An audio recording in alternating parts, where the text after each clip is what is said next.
السلام عليكم ورحمة الله وبركاته متابعين قناة مع الأخوة. بهذا الفيديو راح نحكي عن مباراة منتخب شباب سوريا اللي لعبها ضد المنتخب السعودي في نصف نهائي بطولة غرب آسيا، وراح نحكي عن الموضوع اللي ما عاد نخلص منه، وهو موضوع اللاعبين السوريين المحترفين اللي يبذلوا المصاري لتمثيل منتخب سوريا. مرحبا فيكم بقناة مع الأخوة، وإن شاء الله تستفيدوا بمواضيع حلقتنا اليوم. إن شاء الله دائما، ونتمنى نحن نكون عم نقدم الشيء المفيد والأفضل لمتابعين قناة مع الأخوة. أول شوط اليوم نحن منتخبنا لعب ضد المنتخب السعودي في نصف نهائي بطولة غرب آسيا، وخسر طبعًا هاي المباراة بنتيجة 2-0. طبعًا بنبارك بهاي المناسبة للمنتخب السعودي اللي تأهل للمباراة النهائية وراح يقابل منتخب الإمارات العربية المتحدة.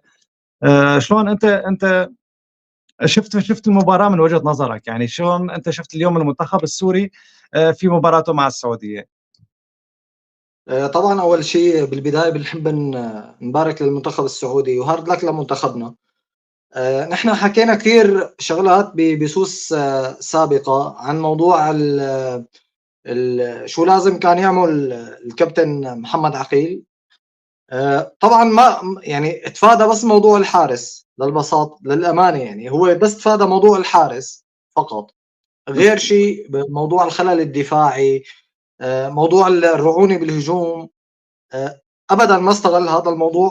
الشغلات اللي حكيناها وبعتقد نحن مو بس حكيناها، الكل حكى فيها، فهدول المواضيع لازم كان شوي حاول يعالجها الكابتن محمد عقيل. ما بعرف شو الظرف صار بالسعودية، يعني شو كان عم بيصير معهم، اللياقة البدنية، عدم تحضير مزبوط. طبعا في إلنا هلا حلقات هي بطولة تحضيرية طبعًا الاستحقاقات الجاي، بس أكيد نحن بالمباريات اللي لعبناهم بالدور الأول ببطولة غرب آسيا كان الخلل الدفاعي واضح نحن بمنتخبنا.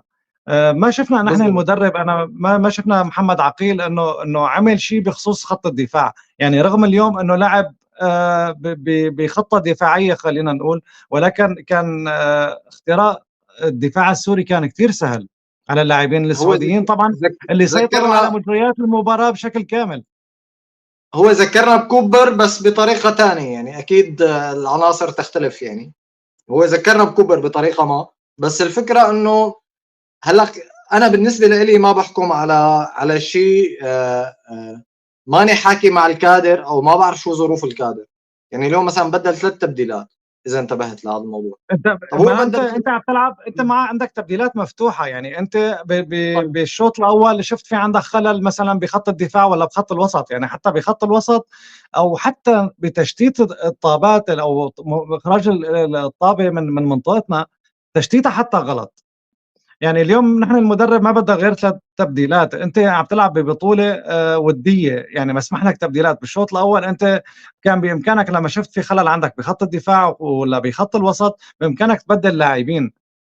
يعني أنت على دكة البدلاء في عندك أنت 10 لاعبين، أنت ليش ما عم تشتغل عليهم؟ ليش ما عم بتفكّر فيهم بالأصل؟ نحن مشكلتنا بكل بطولة بنشارك فيها. بتتذكر بهالزمانات شاركنا وخسرنا مع السعودية بالأولمبي. بالأولمبي نعم. وقتها لأ وقتها شاركنا ماردي.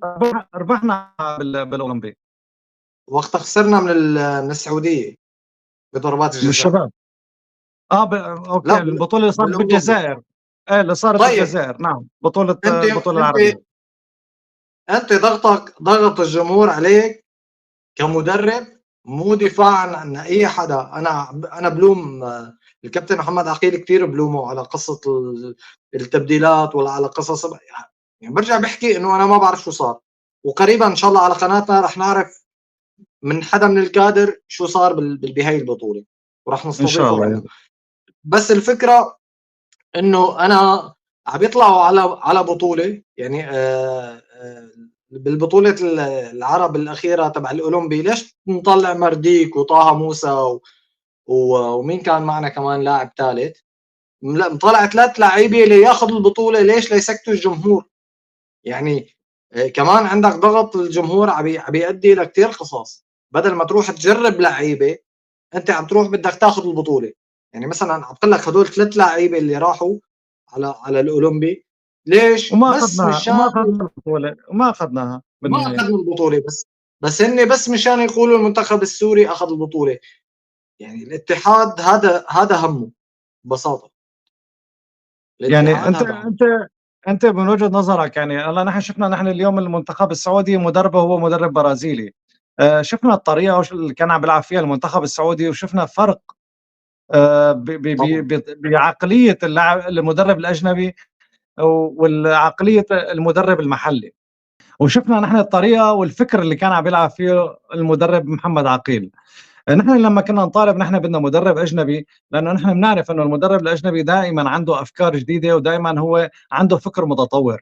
يعني نحن عقليه المدرب المحلي اللي من سنين طويله اللي قاعد عم بيلعبوا فيها ونفس العقليه ونفس الطريقه، بعمرنا نحن ما حققنا انجازات، بعمرنا ما حققنا حتى بطولات على مستوى غرب اسيا. يعني نحن بنعرف انه هي البطوله هي بطوله تجريبيه، نحن مشاركين فيها لحتى نجرب لاعبين، لحتى نجرب خطط. شفنا محمد عقيل نجح بالشق الهجومي، وهناك كان منتخبنا هو من يمكن على ما اعتقد هو الاقوى بالخط الهجوم بهي البطوله. ولكن نحن ما شفنا الشغل الصح بربط الخطوط بمنتخب سوريا.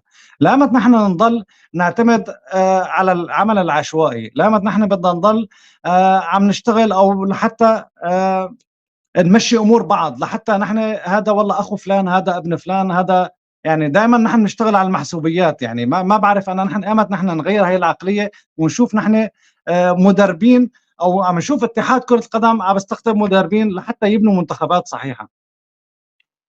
هلا هو بالنهايه انت عندك استراتيجيه. اولا استراتيجيه عمل اتحاد انك تبني منتخبات، هي اولا. نعم. ثانيا انت لما يجيك هذا الظرف ماشي، هلا نحن ما عندنا يا اخي، فلنسلم للامر الواقع انه نحن ما عندنا خطط وبناء لقدام واستراتيجيه واضحه للشيء القادم. اثنين، انت لما بيجيك مدرب كانوا هيكتور كوبر ولا عقيل هلا حاليا، نعم. هون المشكله. انت عندك كوادر، نحن فرديا احسن من السعوديه، فرديا في عندنا كمستوى خامات لاعبين. لاعبين، في عندنا لاعبين جيدين. طبعا فرديا انجح، بس وين بتبين معك جماعيا مين مسؤول عن جماعيه الفريق؟ هو المدرب. هون بدك تربط بين الخطوط الخلل. ببعضها وتشتغل على الخطوط كلها. هون بين الخلل عندنا. المدربنا حاليا ما عمل غير بدل الحارس. حكينا باكثر من بس مباشر انه انت يا زلمه عندك خلل بالدفاع، انت عندك انانيه، عندك عدم ربط الخطوط بين بعضها. هدول ليش ما اشتغلت عليهم؟ انت كمدرب؟ ما دام عم بتجرب عندنا وتجرب، خلاص انا بختار طريقه ماشي. وبختار اسلوب انه العب فيه. ايوه، لو اتحادنا بيحترم حاله بجيب مدرب مثل المدرب البرازيلي تبع السعوديه، مو ضروري جنسيته برازيلي برتغالي، اللي هي مهم مختص بالفئات العمريه، ينشئ ويضل معه. ليك مدرب منتخب قطر كان معهم من الناشئين، مدري من الشباب، وضل معهم من نعم. الفئات العمريه، وصلهم لكاس اسيا، اخذوا كاس اسيا قطر. وصلوا للرجال وحققوا بطوله، لانه المنتخب انه بالضبط. اشتغل عليه، هو حفظان لاعيبته، هو اللي بنى هدول اللاعبين، هو اللي طورهم، يعرف بهذا امكانيات اللاعبين. انت هلكتنا عم بيشتغلوا استاذ باستراتيجيه، كابتن. عم بيشتغلوا بخطه. والشوط يعني هن في استراتيجيه وفي خطه عم بيشتغلوا عليها. نحن بنفتقدها. هلكتنا يا كابتن صلاح رمضان، استراتيجيه وشباب وفئات عمريه. لا، شو بيقول لك اخر مقابله؟ نحن بعد 10 سنين ببين معنا، ببين معك بعد 10 سنين. الشعب السوري بده يستناك 10 سنين. يعني ما بعرف شو عم بصير. هو ضمنان انه يكون متواجد لبعد 10 سنين بالاتحاد مثلا؟ والله هو هيك شكله، ما يعني شكله ما يعني خلص بده يضل 10 بعد سنين. اذا بيقول مو بعد هذا 10 سنين موضوعنا. بين. ليش الدي جي بعد صلاح رمضان هو بده يستمر بالعمل اللي كان عم يشتغل فيه، بالمشروع اللي بديان لا هو فيه؟ لا اكيد لا، لانه كل اتحاد بيجي بينسف عمل الاتحاد اللي طيب قبله. شلون بدي اضمن انا بعد 10 سنين انه انا احصد ثمار الشغل اللي عم تشتغله؟ ما بتضمن.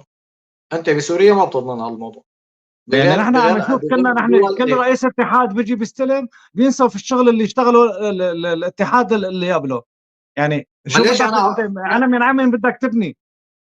انا دائما بحكي مشان هلا ما نطول بالموضوع نفوت من موضوعنا الثاني.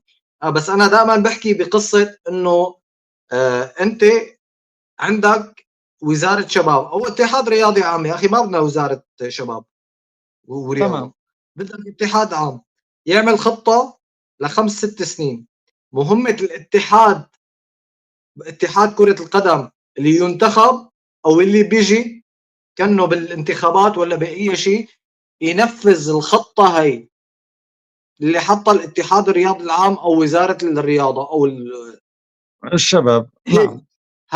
هذا الاتحاد اللي بيجي مهمته ينفذ. ما نفذ الخطه يعني انت يحاسب ويعاقب. يعني انت هذا المنتخب لو عم تشتغل عليه من لما كانوا بفئات الناشئين، او كان في انت عندك مدرب جيد وعنده فكر متطور في هي البطوله ولا باي بطوله كانت، فاكيد انت راح تحصد نتائج غير اللي حصدناه. يعني في شيء من المخجل فعلا اليوم الاداء اللي قدمه منتخبنا بالشوط الاول. يعني يا شريكي نحن مشكلتنا دائما عم نجيب مدرب اسعافي، عم نجيب لاعبين اسعافيين. نحن عم نجيب خليل الياس، نحن عم نجيب بابلو صباغ اسعافي ما في عندك خطه، ما في عندك استراتيجيه. هاي مشكلتنا. انا معك. انت جايب محمد عقيل هذا مستواه. محمد عقيل هذا فكره، ما هذا مستواه. لا عشان ما نصدم نحن الكابتن محمد عقيل، نحن هذا مستوى او فكر مدربينا المحليين بشكل عام. يعني ما بعطيني مدرب محلي حقق لك انجاز غير الانجاز التاريخي اللي طلعنا فيه على الملحق. ما في. بيقولوا لك انجاز فجر ابراهيم تبع ال 15 نقطه ولا شيء مع غوام ومالديف والصين.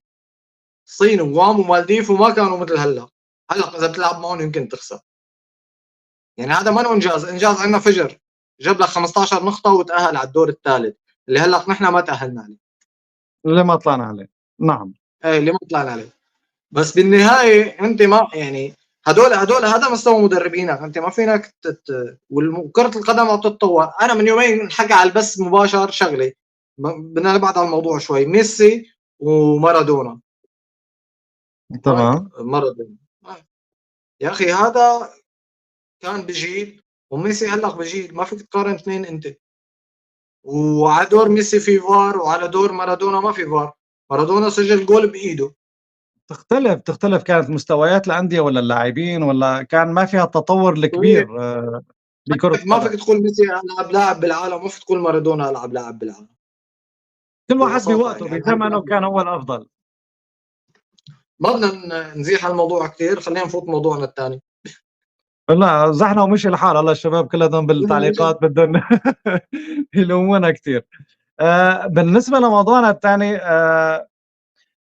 في كتير ناس او كتير خلينا نقول اعلاميين ولا يوتيوبريه ولا اصحاب صفحات على الفيسبوك لحد الان موضوع اللاعبين اللي مثلوا المنتخب السوري واللي قبضوا مصاري مقابل هذا الشيء لحد الان ما بتركوهم بحالهم. واخر الشيء اللي عم بيقولوه الشباب انه اللاعبين اللي محترفين اللي اخذوا مصاري لمثلوا المنتخب السوري، يا اخي لا تنتقدوهم، تنتقدوا حالكم. انتم انتقاداتكم بالانتقاد بالكلام اللي عم تحكوه انتم عم تناقضوا حالكم، انتم عم تنتقدوا حالكم، انتم عم تناقضوا الكلام اللي عم تحكوه.